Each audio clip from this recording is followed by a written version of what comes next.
Hi friends, రైతులకు నమస్కారం. మీరు చూస్తున్న ఈ జామ వెరైటీ వచ్చి జపనీస్ రోజ్ అండి. ఈ జపనీస్ రోజుల్ని మేము గత 3 సంవత్సరాల క్రితం 21 బ్యాగుల్లో పెట్టి పెంచాం.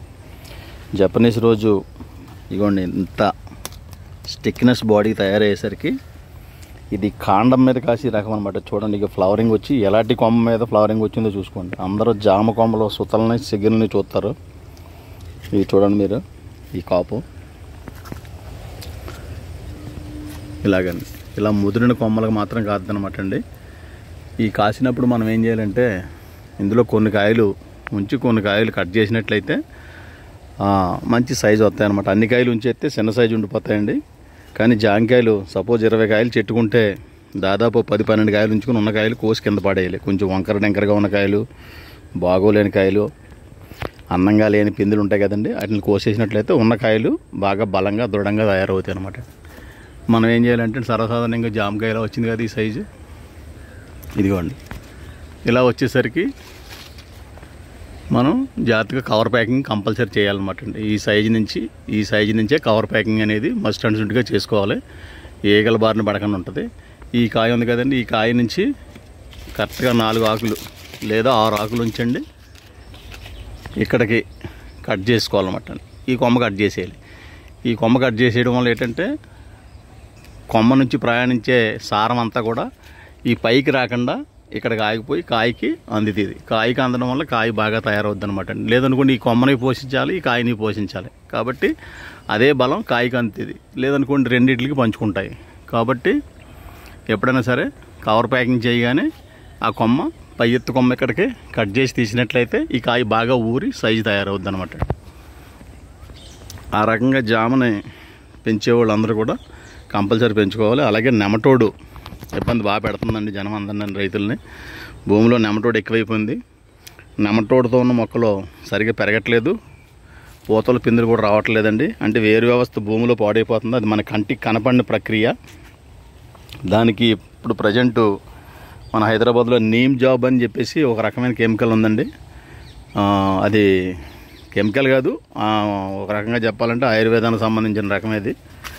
ఆ నీమ్ జాబ్ తెచ్చుకునండి. ప్రతి 3 మాసాలకు ఒకసారి మొక్కకి 1 లీటర్ నీళ్లు, అది 1 లీటరు 200 ml కలిపండి. ఆ మొక్క మొదల 1 లీటర్ నీళ్ళు పోయాలి. అలా అప్లై చేస్తే నీమ్ జాబ్ బాగా ఆగుతుంది. నీమ్ జాబ్కి నెమటోడు బాగా కంట్రోల్ అవుతుంది. సంవత్సరంలో 3 లేదా 4 సార్లు మీరు ఇవ్వాల్సి ఉంటుంది అది.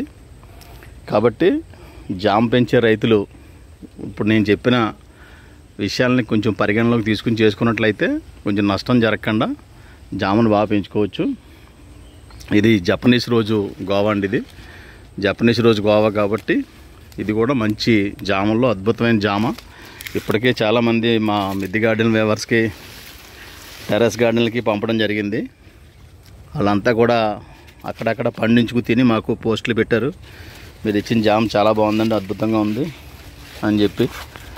కాబట్టి ఇంట్రెస్ట్ ఉన్న వాళ్ళందరూ కూడా, రైతులు కానీ సరదాగా ఫామ్ హౌస్లో పెంచుకునే వాళ్ళు కానీ, ఈ ఫుడ్ ప్లేకి ఏమో కవర్ ప్యాకింగు, అలాగే నెమటోడ్ రాకుండా నీమ్ జాబ్ కెమికల్ని కూడా వాడుకుంటారని చెప్పి ఈ వీడియో ద్వారా నాకు తెలిసిన అనుభవాన్ని మీకు పంచుతున్నాను.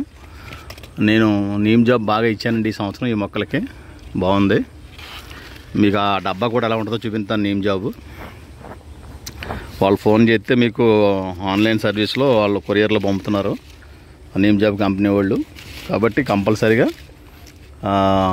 జామ తోటలు వేసిన రైతులందరూ కూడా ఈ నీమ్ జాబ్కి కవర్ ప్యాకింగ్కి మారతారని చెప్పి ఆశిస్తున్నాను. ఇది జపనీస్ రోజు కొత్త జామ అండి. ఇది కూడా చాలా బాగుంది. ఇగోండి, ఈ మధ్య వర్షాలకి గాలికి పడిపోయినాయి మా దగ్గర. ఈ రకంగా పూత పిండి రావడం జరుగుతుంది. ఇది కొంచెం క్లైమేట్ చల్లగా ఉన్నప్పుడు అయితే మాత్రం చాలా విపరీతంగా కాతుందండి. మాకు హ్యూమిడిటీ ఎక్కువ. మా గోదావరి జిల్లాలో విపరీతమైన వేడి, హ్యూమిడిటీ ఎక్కువ. హ్యూమిడిటీ టైంలో తక్కువ కాతుంది. కానీ ఇలాగ వర్షాకాలం వచ్చేసరికి, శీతకాలం వచ్చినా కానీ బాగుందని, బాగా కాస్తుంది. దయించి ఈ జపనీస్ రోజు మొక్కలు కూడా 4-5 మొక్కలు ఎవరైనా ఫామ్ హౌస్ పెంచుకోండి, పంపిద్దాం. ఇది మీ సప్తగిరి నర్సరీ, కడియం ప్రాంతం.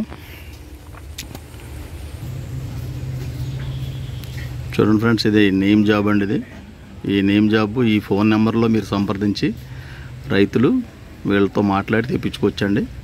ఇది జామ నెమటోడికి ప్రజెంట్ ఇప్పుడున్న వాటిల్లోకి బాగా ఉపయోగపడే మందండి ఇది. ఇది నా సొంత అనుభవంతో నేను వాడిన తర్వాతే మీకు చెప్పడం జరుగుతుంది. ఈ రకంగా ఉంటుంది ఇది. 5 లీటర్ల డబ్బా. 5 లీటర్లలో 1 లీటర్ని ఎలా కలపాలి, ఏం కలపాలనేది కూడా, ఏ రకంగా మీరు యూజ్ చేయాలనేది కూడా వీళ్ళే తెలియపరుస్తారు.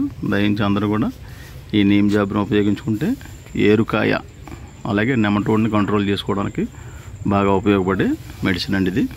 ఇది మీ సప్తగిరి నర్సరీ దుర్గారావు, బొరిలంక, కడియం మండలం. ఇది జామ్ మీద అవేర్నెస్ వీడియో మాత్రం పెట్టానండి ఇది.